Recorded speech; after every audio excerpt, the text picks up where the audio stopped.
আসসালামু আলাইকুম everyone, Jewel channel পক্ষ থেকে আপনাদেরকে আবারও অভিনন্দন ও শুভেচ্ছা। আজ আপনার মাঝে একটি নতুন ভিডিও নিয়ে হাজির হয়েছি। ভিডিওটি হলো কান ব্যথা দূর করার হোমিও উপায়। দেখেন এভরিওয়ান, এটি একটি ইম্পর্টেন্ট একটি ডিজিজ। আমাদের মানবদেহে কানে যদি অত্যধিক পরিমাণে আঘাত লাগে কিংবা যদি কানে যদি পর্যাপ্ত পরিমাণে ক্ষৈল হয় কিংবা আমাদের কানে যদি পর্যাপ্ত পরিমাণে ঠান্ডা পানি প্রবেশ করে, এর ফলে আমাদের মাঝে কান ব্যথা রোগটি দেখা দিতে পারে।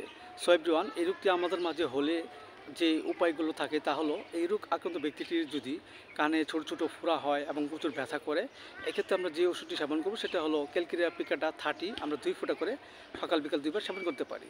এছাড়া যদি আমাদের কানে প্রচুর ব্যথা থাকে এবং বাহ্যিকভাবে আমরা প্লান্টিকো মাদার 1 ফোঁটা আমরা কানে প্রবেশ করতে পারি, এতে করে অনেক অংশে আমাদের কান ব্যথা কমতে পারে।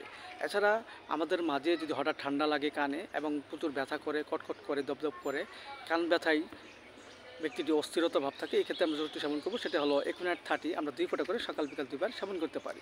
এছাড়া যদি এই রোগ আক্রান্ত ব্যক্তিটি শান্ত স্বভাবের হয়, খোলামেলা বাতাস পছন্দ করে, কানে কুটকুট করে এবং মনে হয় কোনো কিছু খোঁচা মারা ব্যথা অনুভূতি হয়, এক্ষেত্রে আমরা যে ওষুধটি সেবন করবো সেটা হলো পালসেটিলা 30। আমরা 2 ফোঁটা করে সকাল বিকাল 2বার সেবন করতে পারি।